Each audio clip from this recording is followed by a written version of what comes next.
ڈرنا چاہیے. کل ہمارے کچھ ساتھی پروٹیسٹ کر رہے تھے ان واقعات کے خلاف جو پچھلے کچھ عرصے سے ان کے علاقوں میں ہو رہے ہیں. وہاں پر کوئی آئی ڈی بلاسٹ ہو جاتی ہے تو اس کے بعد پورے علاقے کو اس کی بنیاد پر تشدد کا نشانہ بنایا جاتا ہے. لوگوں کو اٹھایا جاتا ہے, لوگوں کو گرفتار کیا جاتا ہے اور پھر ان پر تشدد کیا جاتا ہے. چادر اور چادر والی کی پامالے کی جاتی ہے اور گھروں کے اندر گھس کر لوگوں کو مارا جاتا ہے.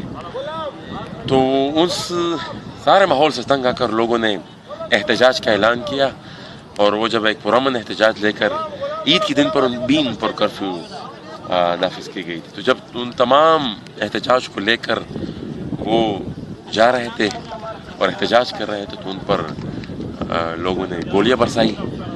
پاک فوج کے سپاہیوں نے ان پر گولیاں برسائی جس کے نتیجے میں کل ایک تو موقع پر ہی ایک ہمارا ساتھی شہید ہو گیا تھا, 7 اس میں زخمی ہے, اور جو دوسرا شدید زخمی تھا وہ بھی اب ہمیں اطلاع ملی کہ اس کی بھی ڈیتھ ہو گئی ہے. تو ان تمام مظالم کی وجہ سے ہم نے اس دھرنے کا اعلان کیا ہے.